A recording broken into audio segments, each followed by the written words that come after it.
where the mind is without fear and the head is held high, where knowledge is free.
Malda জেলা প্রশাসন এবং বিদ্যালয় শিক্ষা দপ্তরের উদ্যোগে যে অনলাইন ক্লাসের ব্যবস্থা করা হয়েছে, সেই ক্লাসে আমি আজকে দ্বাদশ শ্রেণীর কৃষি অধ্যায়টা সম্পর্কে তোমাদেরকে পড়াবো। তো আমরা এর আগের অধ্যায়ে পড়েছি যে বিভিন্ন ধরনের অর্থনৈতিক ক্রিয়াকলাপ সম্পর্কে। তার মধ্যে আমরা প্রথমেই পড়েছিলাম যে প্রথম শ্রেণীর অর্থনৈতিক ক্রিয়াকলাপ, অর্থাৎ যেখানে মানুষ সরাসরি প্রকৃতি থেকে বিভিন্ন সম্পদ আহরণ করে অথবা উৎপাদন করে, অর্থাৎ সেই প্রকৃতি নির্ভর অর্থনৈতিক উদ্যোগকে বা অর্থনৈতিক ক্রিয়াকলাপকে আমরা প্রথম শ্রেণীর অর্থনৈতিক ক্রিয়াকলাপ বলতে পারি।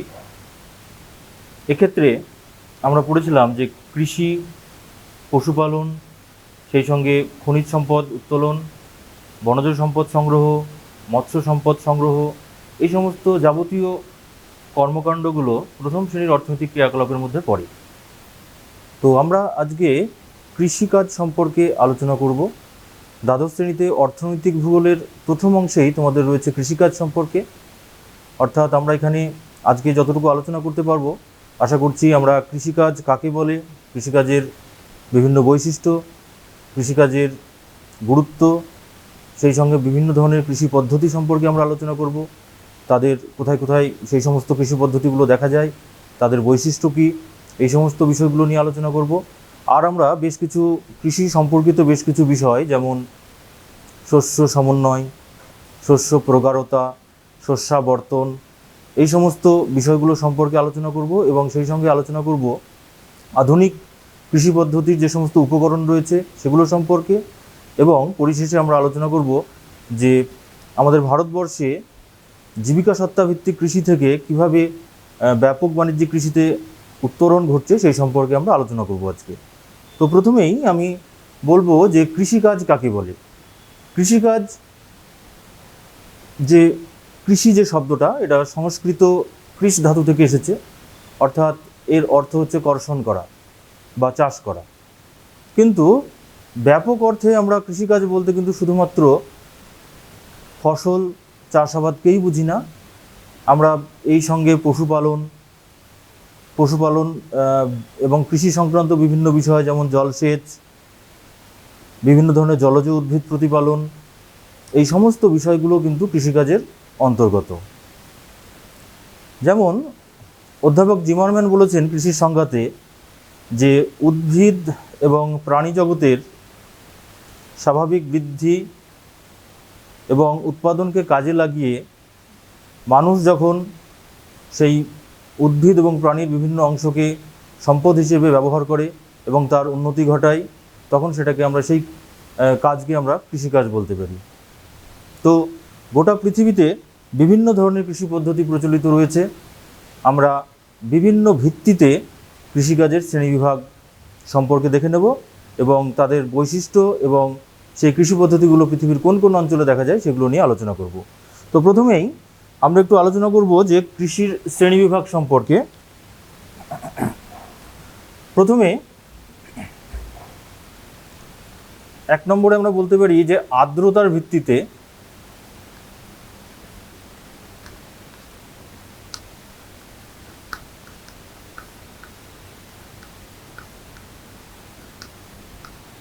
কৃষিকে মূলত 3টি ভাগে ভাগ করা যায়। কি কি?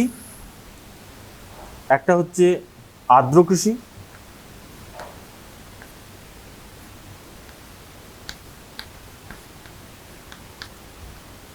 দু নম্বর হচ্ছে শুষ্ক কৃষি,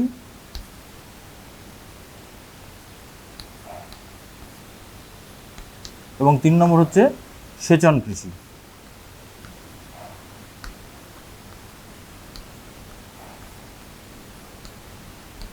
আচ্ছা, তাহলে আর্দ্র কৃষি কাকে বলে?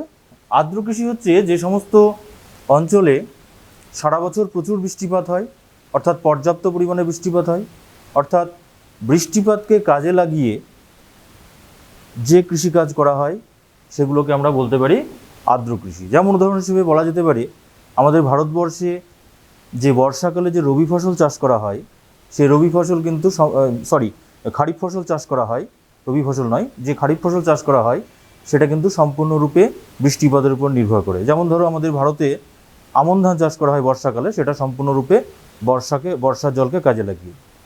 তো শুধুমাত্র ভারতেই নয়, ভারত ছাড়া দক্ষিণ পূর্ব এশিয়ার যে সমস্ত দেশগুলো রয়েছে, যেমন ভারতীয় উপমহাদেশের যে দেশগুলো রয়েছে, বাংলাদেশ, পাকিস্তান, শ্রীলঙ্কা, সেই সঙ্গে রয়েছে মায়ানমার, ইন্দোনেশিয়া, মালদ্বীপ, এই সমস্ত দেশগুলো, ব্রাজিলের পূর্ব অংশে দেখা যায়, মেক্সিকোর পূর্ব অংশে এই ধরনের কৃষি পদ্ধতি অর্থাৎ আর্দ্র কৃষি পদ্ধতি পরিলক্ষিত হয়। আমরা একটু দেখে নিই পৃথিবীর মানচিত্রে যে কোন কোন অঞ্চলে এরকম আর্দ্র কৃষি পরিলক্ষিত হয়।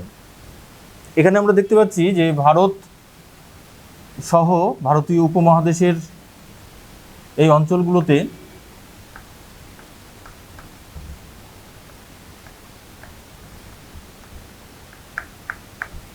শ্রীলঙ্কা সহ এই অঞ্চলগুলোতে আর্দ্র কৃষি রয়েছে। আফ্রিকার মধ্য অংশতে যেখানে নিরক্ষীয় অঞ্চল রয়েছে এখানে দেখা যায়, ব্রাজিলের পূর্ব অংশে দেখা যায়, মেক্সিকোর দক্ষিণ পূর্ব অংশে এরকম আর্দ্র কৃষি দেখা যায়।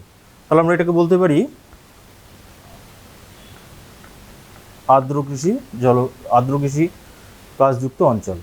তো এই যে আর্দ্র কৃষি, এই আর্দ্র কৃষির বেশ কিছু বৈশিষ্ট্য লক্ষ্য করা যায়। কীরকম? প্রথমত হচ্ছে সম্পূর্ণরূপে প্রকৃতি নির্ভর, দ্বিতীয়ত এখানে হেক্টর প্রতি উৎপাদন তুলনামূলকভাবে কম হয়, তৃতীয়ত বেশিরভাগ যে ফসল চাষ করা হয় সেই ফসলটা কৃষক নিজের পরিবারের উদ্দেশ্যে বা পরিবারের জীবন জীবিকা নির্বাহের জন্যই এই কৃষি পদ্ধতিতে চাষ করে থাকে, এবং আধুনিক কৃষি পদ্ধতির প্রয়োগ এই কৃষি পদ্ধতিতে অর্থাৎ আর্দ্র কৃষিতে কম লক্ষ্য করা যায়। এবং যেহেতু এই কৃষি পদ্ধতি বেশিরভাগটাই প্রকৃতি নির্ভর, সেই জন্য এই কৃষিকাজে মাঝে মাঝেই প্রকৃতির খামখেয়ালিপনার জন্য অর্থাৎ অতিবৃষ্টি বা অনাবৃষ্টির কারণে এই কৃষিকাজ ব্যাহত হয়। আমরা দ্বিতীয় কৃষি পদ্ধতিতে চলে আসব, সেটা হচ্ছে শুষ্ক কৃষি। কোথায় কোথায় দেখা যায়? প্রথমে আগে বলে দিই যে কাকে বলে। যেখানে পৃথিবীর যে সমস্ত অঞ্চলে গড় বার্ষিক বৃষ্টিপাতের পরিমাণ 50 সেন্টিমিটারের কম, অর্থাৎ যেখানে বৃষ্টিপাত তুলনামূলকভাবে কম হয়, সেই সমস্ত অঞ্চলগুলোতে মূলত এই ধরনের কৃষি পদ্ধতি প্রচলিত রয়েছে।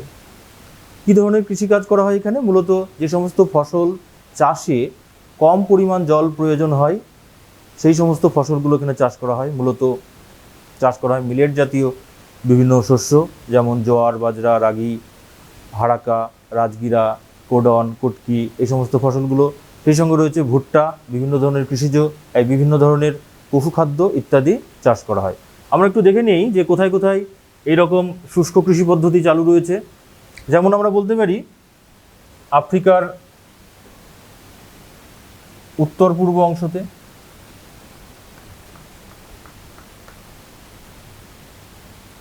আমেরিকার সোনেরান মরুভূমি এবং তার পার্শ্ববর্তী অঞ্চলগুলোতে, ক্যালিফোর্নিয়া উপত্যকাতে। সেই সঙ্গে রয়েছে পশ্চিম অস্ট্রেলিয়াতে।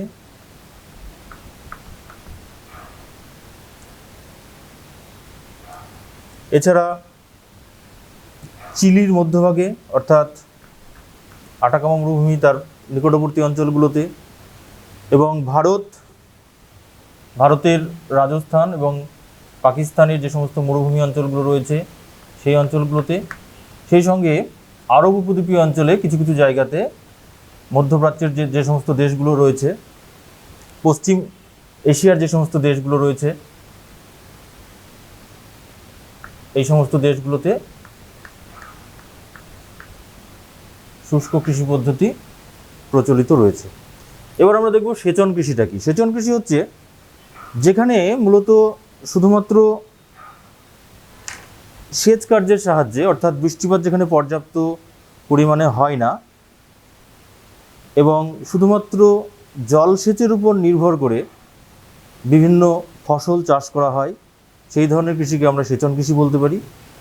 যেমন আমরা জানি যে নীলনদ অববাহিকায় অবস্থিত মিশর দেশ একটা মরুপ্রায় দেশ হওয়া সত্ত্বেও এটি একটি কৃষি প্রধান দেশ। কেন? কারণ হচ্ছে এখানে নীলনদে বাঁধ দিয়ে প্রচুর পরিমাণে জলসেচ করা হয় এবং সেই জলসেচকে কাজে লাগিয়েই মূলত নীলনদ অববাহিকা অর্থাৎ মিশরে কৃষিকাজ করা হয়। অর্থাৎ মিশরের কৃষি পদ্ধতি অধিকাংশ ক্ষেত্রেই সেচন কৃষির অন্তর্গত। আবার বলা যেতে পারে যে আমাদের উত্তর পশ্চিম ভারতে, পাঞ্জাব, হরিয়ানা এই সমস্ত অঞ্চলগুলোতে, পশ্চিম উত্তরপ্রদেশ এই সমস্ত অঞ্চলগুলোতে শীতকালে যখন আমাদের এখানে গম চাষ করা হয় তার বেশিরভাগটাই কিন্তু করা হয় জলসেচের সাহায্যে। অর্থাৎ এটাকেও আমরা সেচন কৃষির অন্তর্গত বলতে পারি। এবার আমরা চলে আসব কৃষির আরও বিভিন্ন শ্রেণীবিভাগের ভিত্তি রয়েছে, সেগুলো নিয়ে একটু আলোচনা করি।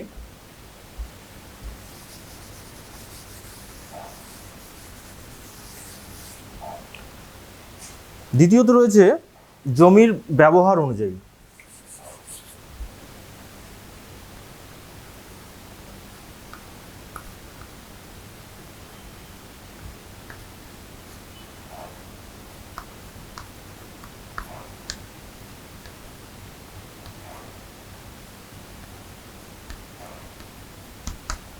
ব্যবহার অনুসারে এই কৃষি দুই রকমের হয়। কি কি? একটা হচ্ছে স্থানান্তর কৃষি,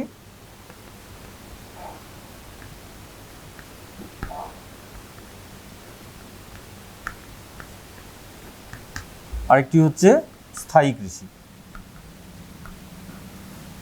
যদিও এটা এই দুটো পদ্ধতিই আদিম কৃষি পদ্ধতির অন্তর্গত। যেমন আমরা স্থানান্তর কৃষি কি, এটা মূলত বিভিন্ন উপজাতি সম্প্রদায়ের মধ্যে এই ধরনের কৃষিকাজ অধিক লক্ষ্য করা যায়। মূলত কৃষি জমি নির্দিষ্ট নয়, সাধারণত বিভিন্ন বনাঞ্চলকে ধ্বংস করে সেখানে কৃষিকাজ করা হয়। তারপর সেই জমির উর্বরতা কমে গেলে কৃষকরা বা তারা যে সমস্ত উপজাতি সম্প্রদায় রয়েছে তারা সেই কৃষি জমি ছেড়ে অন্যত্র গিয়ে আবার পুনরায় একই পদ্ধতিতে কৃষিকাজ করে।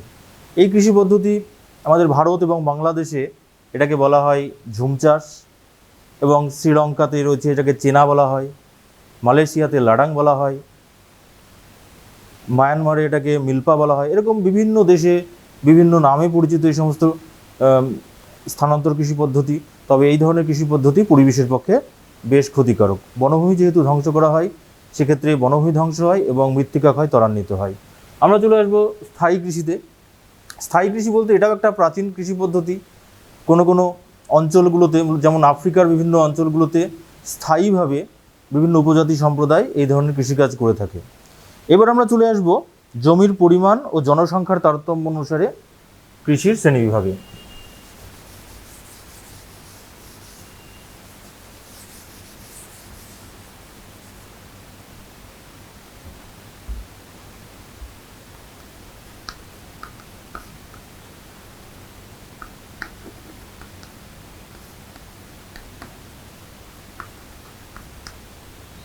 জমির পরিমাণ ও জনসংখ্যা এর সঙ্গে সম্পর্কের ভিত্তিতে দুভাগে ভাগ করা যায়। কি কি? একটা হচ্ছে নিবিড় কৃষি, বা এটাকে আমরা প্রগাঢ় কৃষিও বলতে পারি।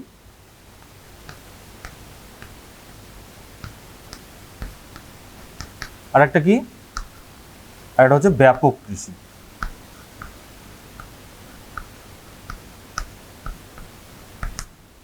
নিবিড় কৃষি বা প্রগাঢ় কৃষি কাকে বলে? যেখানে মাথাপিছু জমির পরিমাণ তুলনামূলকভাবে অনেক কম, অর্থাৎ জমির তুলনায় যেখানে জনসংখ্যার পরিমাণ অনেক বেশি, সেখানে কি করা হয়, একটা কৃষি বর্ষে বা এক বছরে একাধিকবার ফসল চাষ করা হয়। সেই ধরনের কৃষি পদ্ধতিকে আমরা বলছি নিবিড় বা প্রগাঢ় কৃষি। যেমন দক্ষিণ এশিয়ার যে সমস্ত জনবহুল দেশগুলো রয়েছে, ভারত, চীন, বাংলাদেশ, এই সমস্ত দেশগুলোতে নিবিড় বা প্রগাঢ় কৃষি লক্ষ্য করা যায়। দ্বিতীয় যে কৃষি পদ্ধতি, যেটাকে আমরা পরিমাণ ও জনসংখ্যা অনুযায়ী ভাগ করছি, সেটা হচ্ছে ব্যাপক কৃষি। যেখানে জমির পরিমাণ প্রচুর রয়েছে, তুলনামূলকভাবে মানুষের পরিমাণ কম, অর্থাৎ মাথাপিছু জমির পরিমাণ অনেক বেশি। সেই সমস্ত অঞ্চলে যে অত্যাধুনিক প্রযুক্তির সাহায্যে কৃষিকাজ প্রচলিত রয়েছে তাকে আমরা বলছি ব্যাপক কৃষি।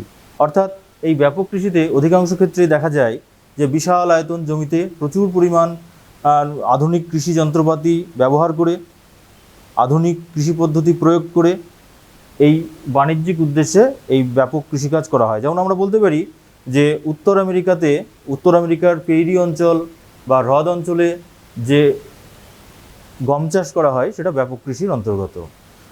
আচ্ছা, এবার আমরা চলে আসব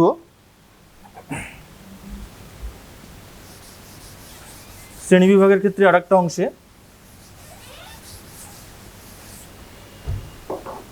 সেটা হচ্ছে উৎপাদন পরিমাণ ও বাজারের নির্ভরশীলতার উপরে ভিত্তি করে।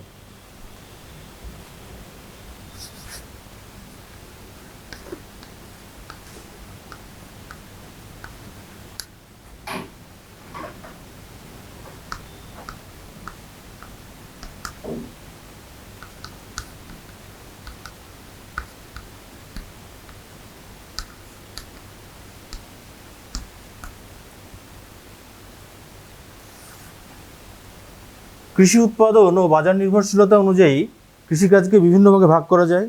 যেমন জীবিকা সত্তা ভিত্তিক কৃষি,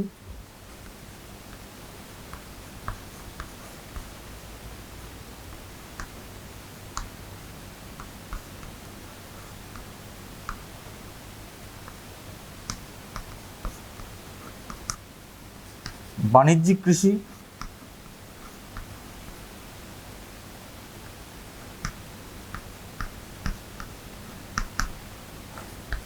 বাগিচা কৃষি,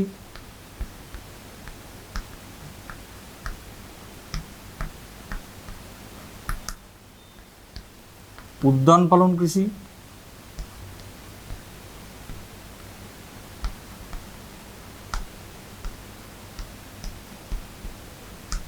মূলত এই চারটি ভাগে ভাগ করা যায়। জীবিকা সত্তাভিত্তিক কৃষি কি? যেখানে মূলত উন্নয়নশীল এবং উন্নত দেশগুলোতে, যেখানে জনসংখ্যার চাপ অত্যন্ত বেশি এবং যেখানে কৃষক মূলত প্রকৃতির উপর নির্ভরশীল হয়ে প্রাচীন পদ্ধতিতে কৃষিকাজ করে নিজের জীবন জীবিকা নির্বাহের উদ্দেশ্যে, অর্থাৎ বেশিরভাগ কৃষিজ পণ্য নিজের পরিবারের জীবন জীবিকা নির্বাহের জন্য খরচ করে এবং সামান্য কিছু যেটুকু উদ্বৃত্ত হয় সেটুকু স্থানীয় বাজারে বিক্রি করে। অর্থাৎ এই কৃষি পদ্ধতির মূল উদ্দেশ্য কিন্তু বাণিজ্যিক ভিত্তিতে বিক্রি করা নয়। দ্বিতীয় যে কৃষি পদ্ধতি সেটা হচ্ছে বাণিজ্যিক কৃষি। এটা মূলত উন্নত দেশগুলোতে দেখা যায়, যেখানে তুলনামূলকভাবে জনসংখ্যা কম এবং কৃষি কাজ অনেক বেশি, কৃষি জমির পরিমাণ অনেক বেশি, এবং যেখানে উন্নত কৃষি পদ্ধতি প্রয়োগ করে মূলত বাণিজ্যিক উদ্দেশ্যে অর্থাৎ রপ্তানির উদ্দেশ্যে যে কৃষি পদ্ধতি প্রচলিত রয়েছে তাকে আমরা বলছি বাণিজ্যিক কৃষি। তৃতীয়ত হচ্ছে বাগিচা কৃষি। এটা কি? এটা মূলত ক্রান্তীয় এবং উপক্রান্তীয় অঞ্চলের দেশগুলোতে বিভিন্ন ঔপনিবেশিক শক্তিগুলো একসময়ে এই কৃষি ব্যবস্থা গড়ে তুলেছিল। যেমন আমরা বলতে পারি ভারত এবং শ্রীলঙ্কায় চা চাষ ইংরেজরা করেছিল, ব্রাজিলে কফি চাষ পর্তুগিজরা করেছিল, যেমন মালয়েশিয়াতে রবার চাষ, আফ্রিকাতে কোকো চাষ। এরকম বিভিন্ন ধরনের ফসল, বিভিন্ন ঔপনিবেশিক শক্তি তারা প্রথম পত্তন করেছিল এই কৃষি ফসলগুলো চাষ করা, কিন্তু এখনও কিন্তু সেই ফসলগুলো চাষ হচ্ছে। মূলত এটাও বাণিজ্যিক উদ্দেশ্যে অথবা রপ্তানির উদ্দেশ্যে এই ধরনের কৃষিকাজ করা হয়। যেমন আমাদের ভারতের চা কফি এরকম বাগিচা কৃষির অন্তর্গত। এই ক্ষেত্রে মূলত বাণিজ্যিক উদ্দেশ্যে বা রপ্তানির উদ্দেশ্যে চাষ করা হয় এবং কৃষিজ ফসলের মান অনেক বেশি উন্নত হয়, যেহেতু রপ্তানি মূল উদ্দেশ্য সেই কারণে। আর এক ধরনের কৃষি পদ্ধতি রয়েছে যেটাকে আমরা বলছি উদ্যান পালন কৃষি। এটা কোথায় করা হয়? এটা মূলত উন্নত দেশগুলোতে দেখা যায় এই ধরনের উদ্যান পালন কৃষি। মূলত শহরের নিকটবর্তী অঞ্চলে বা শহরতলিতে দৈনন্দিন প্রয়োজনীয় বিভিন্ন দ্রব্যগুলো অর্থাৎ কৃষিজ দ্রব্যগুলো যোগান দেওয়ার জন্য যে ধরনের ফসল চাষ করা হয় সেই কৃষি পদ্ধতিকে আমরা বলছি হচ্ছে উদ্যান পালন কৃষি, বা এটাকে আমরা হর্টিকালচারও বলতে পারি। যেমন আমেরিকা যুক্তরাষ্ট্র এবং ব্রিটিশ যুক্তরাজ্যে এই ধরনের কৃষি ব্যবস্থা ট্রাক ফার্মিং নামেও পরিচিত। কেন? কারণ প্রতিদিনের নিত্য প্রয়োজনীয় কৃষিজ দ্রব্যগুলো ট্রাকে করে যেহেতু প্রতিদিন সরবরাহ করা হয়, সেজন্য এটাকে ট্রাক ফার্মিংও বলা হয়, উদ্যান পালন কৃষিকে। কী কী চাষ করা হয়? যেমন বিভিন্ন ধরনের শাকসবজি চাষ করা হয়, বিভিন্ন ধরনের সারা বছর পাওয়া যায় এরকম ফুল সারা বছর পাওয়া যায়, বিভিন্ন ধরনের ফল, বিভিন্ন ধরনের জলজ ফসল, বিভিন্ন ধরনের ভেষজ ওষুধ, এগুলো চাষ করা হয়। যেমন আলাদা আলাদা নাম রয়েছে, তোমরা হয়তো পড়েছো ক্লাস 10-এ। যেমন শাকসবজি চাষকে বলা হয় ওলেরিকালচার, ফল চাষকে বলা হয় পোমাম কালচার, আবার জলজ বিভিন্ন উদ্ভিদ বা জলজ বিভিন্ন ফসল চাষকে বলা হয় অ্যাকোয়াকালচার, এবং ভেষজ উদ্ভিদ চাষকে বলা হয় হার্বিকালচার। এবার আমরা চলে আসব, আরও বিভিন্ন পদ্ধতি রয়েছে, মানে বিভিন্ন পদ্ধতিতে কৃষিকাজের শ্রেণীভাগ করা যেতে পারে। যেমন আমরা বলতে পারি আঞ্চলিক বিশেষীকরণ অনুযায়ী মূলত 3টে ভাগে ভাগ করা যায়, যেমন মৌসুমি কৃষি, ভূমধ্যসাগরীয় কৃষি এবং মিশ্র কৃষি। মূলত মৌসুমি জলবায়ু অঞ্চলে জলবায়ুর উপর নির্ভর করে, মানে বৃষ্টিপাত এবং স্থানীয় উষ্ণতার উপর নির্ভর করে যে কৃষি পদ্ধতি প্রচলিত রয়েছে তাকে আমরা মৌসুমি কৃষি বলছি। ভূমধ্যসাগরীয় অঞ্চলে যেখানে শীতকালীন বৃষ্টিপাত হয় এবং বার্ষিক বৃষ্টিপাতের পরিমাণ কম, মোটামুটি 75 থেকে 50 সেন্টিমিটার, সেই সমস্ত অঞ্চলে বিভিন্ন ধরনের ফলের চাষ করা হয়। আর মিশ্র কৃষি বলতে ইউরোপের বেশ কিছু নাতিশীতোষ্ণ মণ্ডলের দেশগুলোতে কৃষিকাজ এবং পশুপালন একসঙ্গে করা হয়, তখন সেই কৃষি পদ্ধতিকে আমরা মিশ্র কৃষি বলি। এবার কৃষিজমি ব্যবহারের পৌনঃপুনিকতা অনুযায়ী কৃষিকে বা কৃষিকাজকে মূলত 4টে ভাগে ভাগ করা যায়। একটা হচ্ছে এক ফসলি কৃষি, দ্বিফসলি কৃষি, বহু ফসলি কৃষি এবং ইন্টারকালচার বা আন্তঃকৃষি। এটা কি? এক ফসলি কৃষি বলতে যে সমস্ত কৃষি পদ্ধতিতে বছরে মাত্র একটা ফসল চাষ করা হয়। দ্বিতীয় হচ্ছে যে সমস্ত কৃষি পদ্ধতিতে বছরে সাধারণত 2টো ফসল চাষ করা হয়, তাকে আমরা দ্বিফসলি কৃষি বলি। আর বহু ফসলি কৃষি কোনগুলোকে বলি? সাধারণত যেখানে জনসংখ্যার চাপ অনেক বেশি, সেই সমস্ত অঞ্চলে জমি কোনো সময় ফেলে রাখা হয় না, মূলত বছরে 3বার 4বার করে সর্বাধিক ফসল চাষ করা হয়, তখন সেটাকে আমরা বহু ফসলি কৃষি বলি। আর ইন্টারকালচার বা আন্তঃকৃষি কি? অনেক ক্ষেত্রে দেখা যায় যে 2-3টে ফসল একই জমিতে একই সঙ্গে যখন চাষ করা হয় তখন সেটাকে আমরা বলি আন্তঃকৃষি বা ইন্টারকালচার। এবার আমরা চলে যাই মরশুমের তারতম্য অনুযায়ী কৃষির শ্রেণীবিভাগে। মরশুমের তারতম্য অনুযায়ী কৃষিকাজকে মূলত 3টে ভাগে ভাগ করা যায়। একটা হচ্ছে খারিফ ফসল, যেটা বর্ষাকালে চাষ করা হয়, রবি ফসল, যেটা শীতকালে চাষ করা হয়, আর জাইদ ফসল, যেটা গ্রীষ্মকালে চাষ করা হয়। যেমন আমরা বলতে পারি যে খারিফ ফসলের উদাহরণ হচ্ছে আমাদের ভারতের আমন ধান, রবি ফসলের উদাহরণ আমাদের ভারতের গম চাষ, এবং জাইদ ফসলের উদাহরণ আমাদের ভারতে যেমন বাদাম, পাট, এগুলো হচ্ছে সব জাইদ ফসলের উদাহরণ। এবার আমরা চলে যাই শস্যাবর্তনে।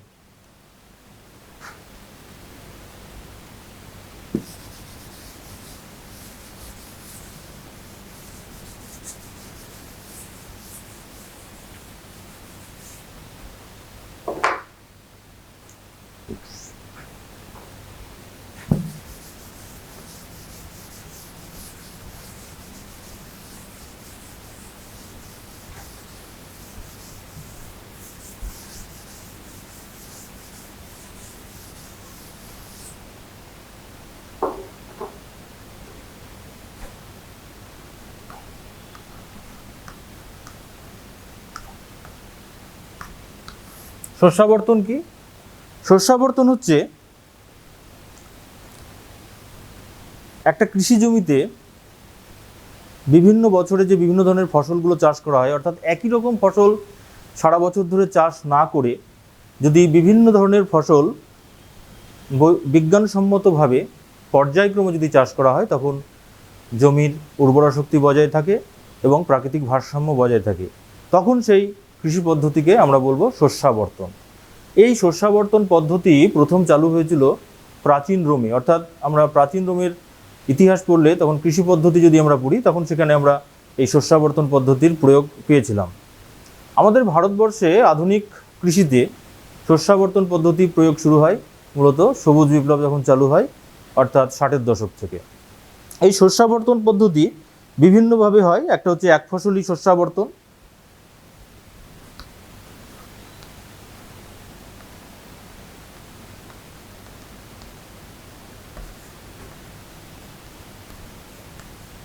একটা হচ্ছে এক ফসলি শস্যাবর্তন, আর 2 নম্বর হচ্ছে বহু ফসলি শস্যাবর্তন।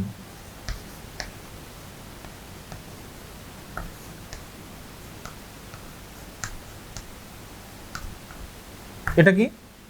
এক ফসলি বলতে সাধারণত বছরে যেখানে একটা কৃষি জমিতে বছরে একটা করেই ফসল চাষ করা হয়, সেখানে যদি প্রথম বছরে সয়াবিন, দ্বিতীয় বছরে গম, তৃতীয় বছরে আলু, চতুর্থ বছরে ডাল শস্য, এরকম যদি পর্যায়ক্রমে চাষ করা যায়, তাহলে জমির উর্বরা শক্তি বজায় থাকে। দ্বিতীয়ত বহু ফসলি শস্যাবর্তন কি? দেখা যাচ্ছে বহু ফসলের ক্ষেত্রে প্রথম বছরে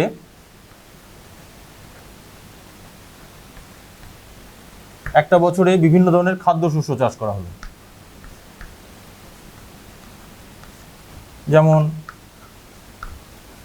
ধান, গম, ভুট্টা, এগুলো চাষ করা হলো। তারপর দ্বিতীয় বছরে নাইট্রোজেন স্থিতিকারী বিভিন্ন শুটি জাতীয় শস্য, যেমন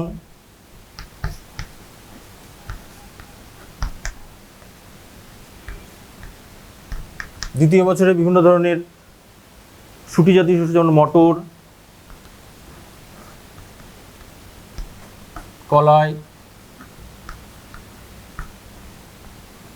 ছোলা, এই সমস্ত ফসলগুলো যদি চাষ করা হয় দ্বিতীয় বছরে। তৃতীয়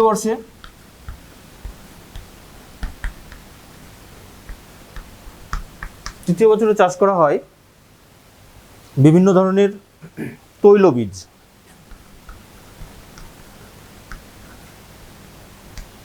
যেমন সর্ষে,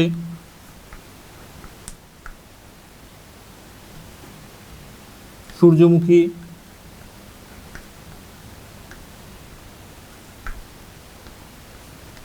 তিল ইত্যাদি। আর চতুর্থ বছরে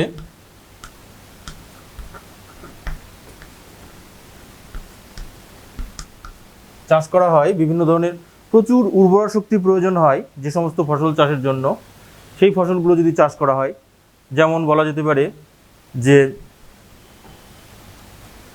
আখ, তামাক, এই সমস্ত ফসলগুলো যদি চাষ করা হয়, তাহলে একটা বছরে যদি বহু ফসল চাষ করা হয়, অর্থাৎ 3-4টে করে ফসল চাষ করা হয়, তাহলে যদি এই পর্যায়ক্রমে চাষ করা হয়, তাহলে জমির উর্বরা শক্তি বজায় থাকে। আচ্ছা, এবার কথা হচ্ছে আমরা শস্যাবর্তন কেন করব, মানে শস্যাবর্তনের গুরুত্ব কি? প্রথমত জমির যে সমস্ত মাটির যে সমস্ত পুষ্টিমৌলগুলো আছে সেগুলো বজায় থাকে। দ্বিতীয়ত জমিতে আগাছা দমন করা যায়। তৃতীয়ত নাইট্রোজেন সংযোজন হয় জমিতে। চতুর্থত ভূমিক্ষয় নিয়ন্ত্রণ হয়, পশুখাদ্যের চাষ করা যায়, এবং সর্বোপরি বিভিন্ন ধরনের ফসলের যেহেতু একসঙ্গে সমাবেশ লক্ষ্য করা যায়, সুতরাং অর্থনৈতিক উন্নয়ন ঘটে। তবে এই শস্যাবর্তনের বেশ কিছু অসুবিধাও লক্ষ্য করা যায়। যেমন শস্যাবর্তন করতে গেলে কৃষককে অভিজ্ঞ হতে হয়, আধুনিক কৃষি পদ্ধতি সম্পর্কে সচেতন হতে হয়। তো অনেক ক্ষেত্রেই দেখা যায় অনেক দেশেই এরকম অভিজ্ঞ কৃষকের অভাব রয়েছে। দ্বিতীয়ত যেহেতু বিভিন্ন ফসল পর্যায়ক্রমে চাষ করা হয়, অর্থাৎ সেই সমস্ত ফসলের যদি উপযুক্ত চাহিদা না থাকে, তাহলে সেই কৃষি ব্যবস্থা কিন্তু লাভজনক হয় না। এবার আমরা চলে যাব আর একটা কৃষি সংক্রান্ত আর একটা বিষয়, সেটা হচ্ছে শস্য সমন্বয়।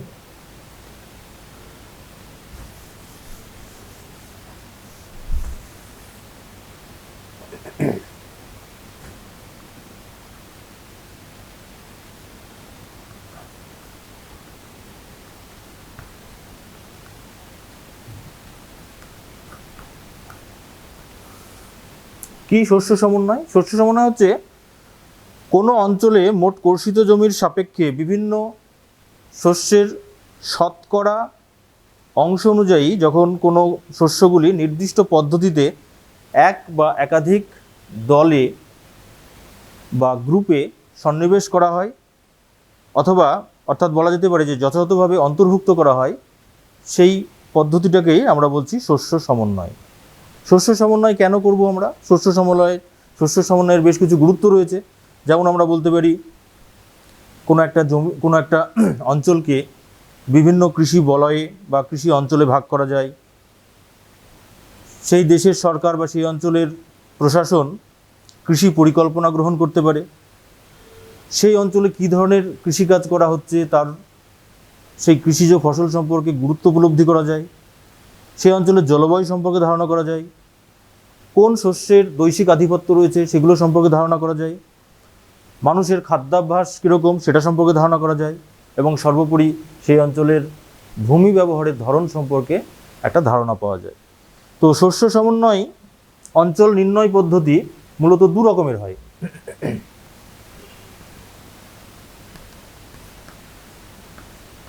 কি কি? একটা হচ্ছে, প্রথমত আমরা বলতে পারি 1 নম্বর যে পদ্ধতি সেটা হচ্ছে ঐচ্ছিক বিকল্প পদ্ধতি।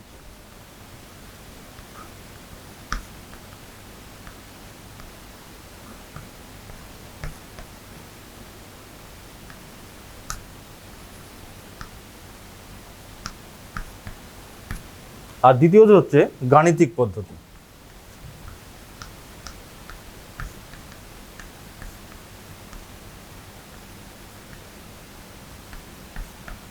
দেখো, ঐচ্ছিক বিকল্প পদ্ধতিটা কি?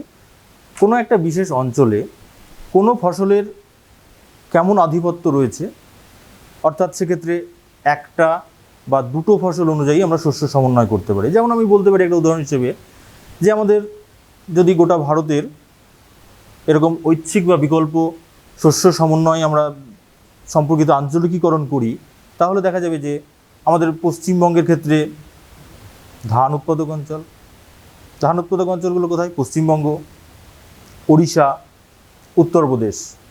গম উৎপাদক অঞ্চল পাঞ্জাব, হরিয়ানা, এইগুলো। কার্পাস উৎপাদক অঞ্চল কোনগুলো?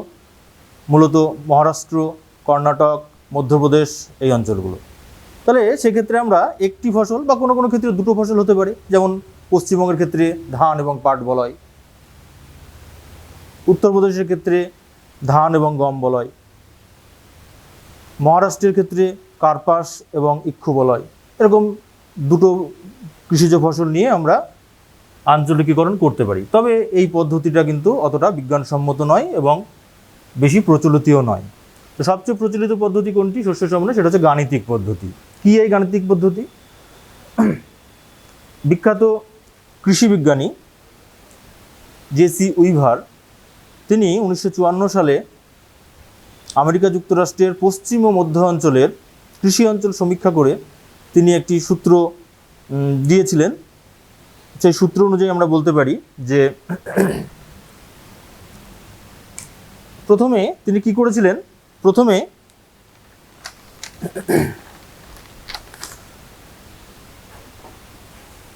দেখে নিই সূত্রটা কি। সূত্রটা হচ্ছে এরকম, সিসি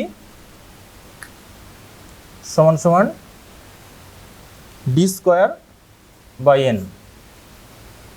এর মানে এখানে হচ্ছে সিসি মানে হচ্ছে ক্রপ কম্বিনেশন,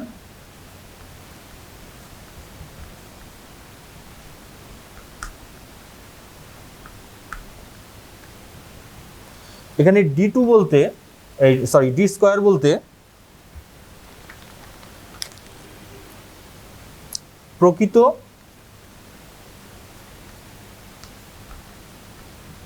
এবং তাত্ত্বিক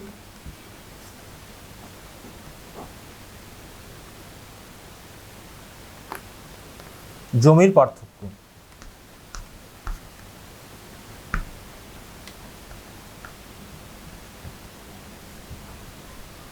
আর n হচ্ছে শস্যের সংখ্যা।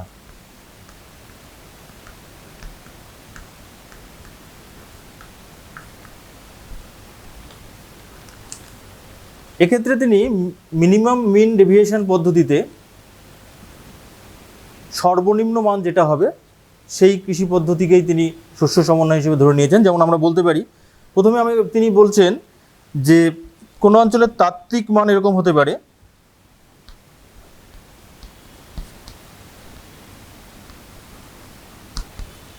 যদি এক ফসলি জমি হয় তাহলে অবশ্যই সেটা কত হবে, 100% হবে, তাই না? যদি দ্বিফসলি হয় তাহলে 50% হবে, অর্ধেক। যদি 3 ফসলি হয় বা ত্রিফসলি হয়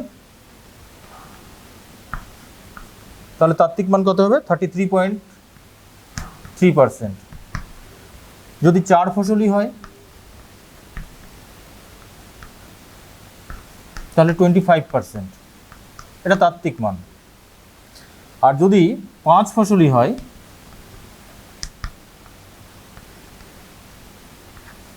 তাহলে হবে 20%, ঠিক আছে? আচ্ছা, ধরা যাক যে একটি অঞ্চলে আমরা যদি ধরে নিই যে একটি অঞ্চলে যে কৃষিকাজ করা হচ্ছে তার মধ্যে এটা তাত্ত্বিক মান, আর প্রকৃত মানটা আমরা একটু বের করে নিই, যে মানে ধরে নিই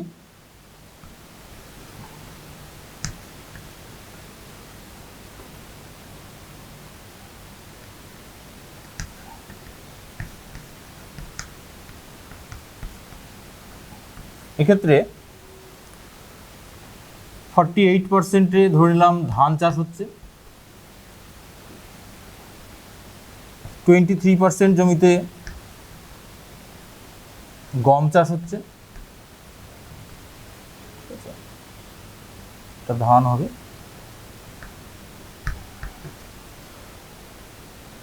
15% জমিতে বার্লি চাষ হচ্ছে, 6% জমিতে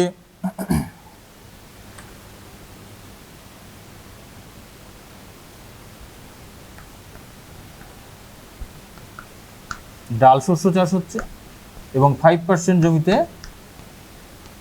আখ চাষ হচ্ছে, ঠিক আছে? এইবার তিনি কিভাবে এই মানগুলো বের করলেন? তিনি বলছেন যে এক একটা ফসলের জমির ক্ষেত্রে এক এক রকম মান হবে। যেমন আমরা সূত্রতে প্রয়োগ করে দেখি।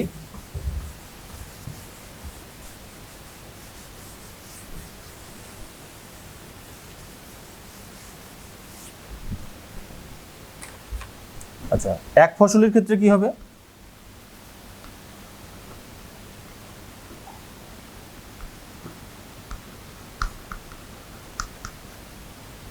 এক ফসলের ক্ষেত্রে আমরা তাত্ত্বিক মান কত পেয়েছিলাম, 100%। তাহলে 100 মাইনাস আমরা ধরেছিলাম কত, ধান 48%, তার স্কোয়ার বাই শস্যের সংখ্যা কত, 1, ঠিক আছে? তাহলে এটা যদি আমরা করি তাহলে মান বেরোবে 2704, ঠিক আছে? দ্বিফসলির ক্ষেত্রে কীরকম হবে?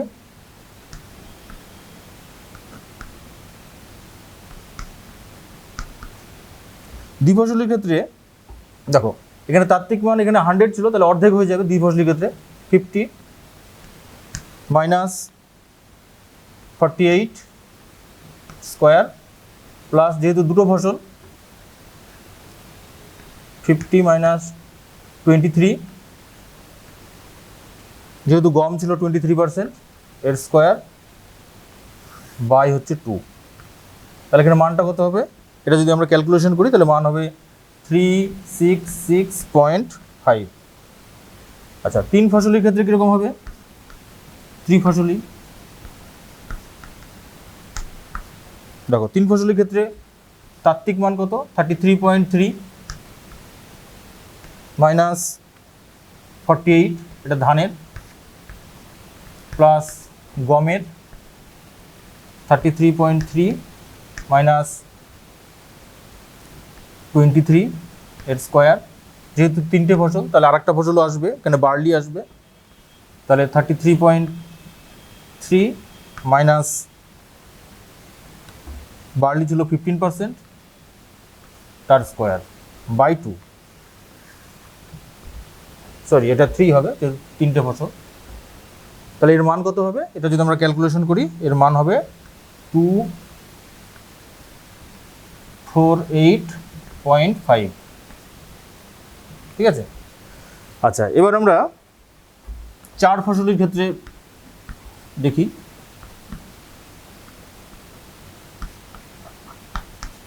একই রকমভাবে 4 ফসলের ক্ষেত্রে কত হবে?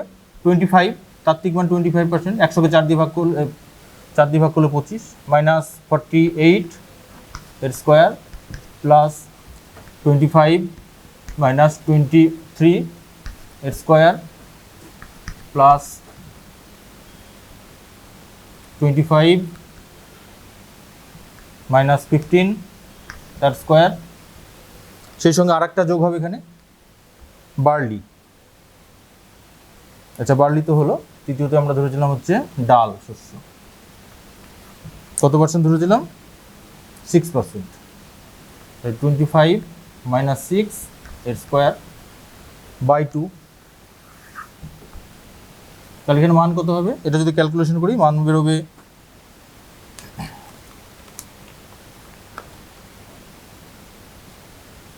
248.5। সরি, এটা 2.8 হবে না, এটা হবে 219 হবে এটা। আচ্ছা, লাস্ট হচ্ছে 5 ফসলের ক্ষেত্রে।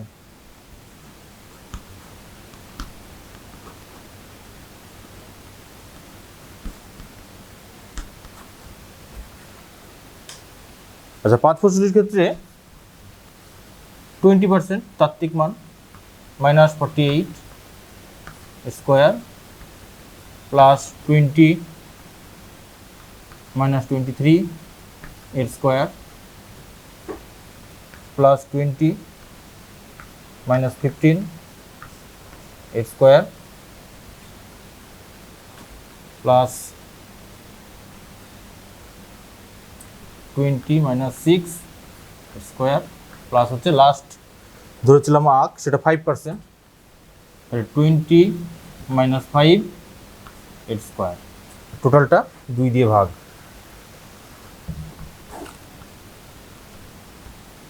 এর মানটা কি দাঁড়াবে? কত? 248 পুরোপুরি। তার এর মধ্যে সবচেয়ে কম মান দেওয়া হলো কোনটা? এইটা,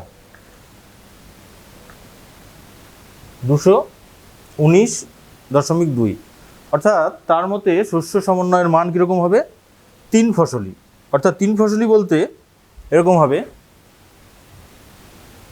প্রথমে হচ্ছে ধান, গম, আর হচ্ছে বার্লি। ঠিক আছে। তো এই গেল হচ্ছে এইভাবে গাণিতিক সূত্রের সাহায্যে তিনি শস্য সমন্বয় ধারণা দিয়েছিলেন। এবার আমরা চলে যাব আরেকটা অংশে, শস্য প্রগাঢ়তা।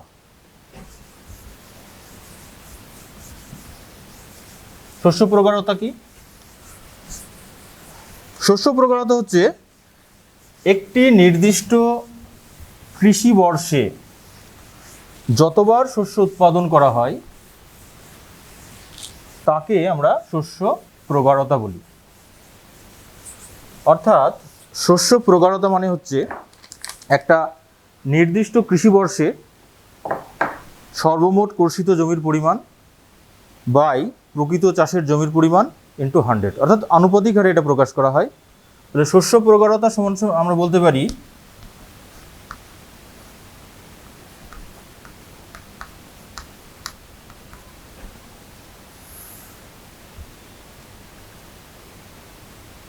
শস্য প্রগাঢ়তা মানে আমরা বলতে পারি যে একটি কৃষি বর্ষে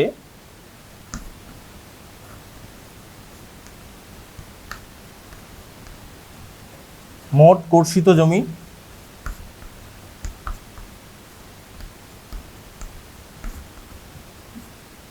বাই হচ্ছে প্রকৃত জমি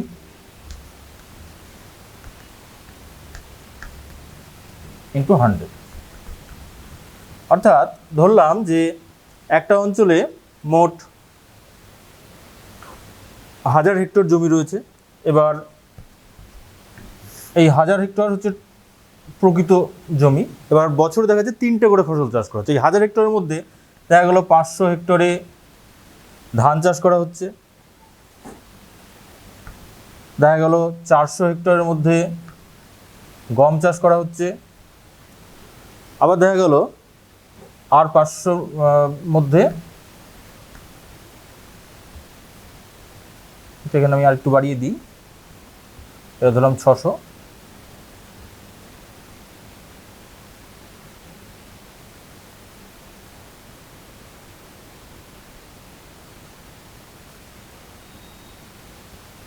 এটা ধরলাম 500 বাই 1000 ইন্টু 100। ঠিক আছে, এবার এটাকে যদি আমরা করি তাহলে কত হবে? 1600 বাই 1000 ইন্টু 100। এরকম যে মানটা বেরোবে সেটা হবে হচ্ছে শস্য প্রগাঢ়তার পরিমাণ। ঠিক আছে, তাহলে আমরা আজকে আলোচনা করলাম এই বিষয়গুলো সম্পর্কে। আরেকটা বিষয় একটু সংক্ষেপে বলবো, সেটা হচ্ছে আধুনিক কৃষির যে সমস্ত উপাদানগুলো রয়েছে সেগুলো সম্পর্কে একটু বলবো। যে কোনো অঞ্চলে কৃষি পদ্ধতির বেশ কিছু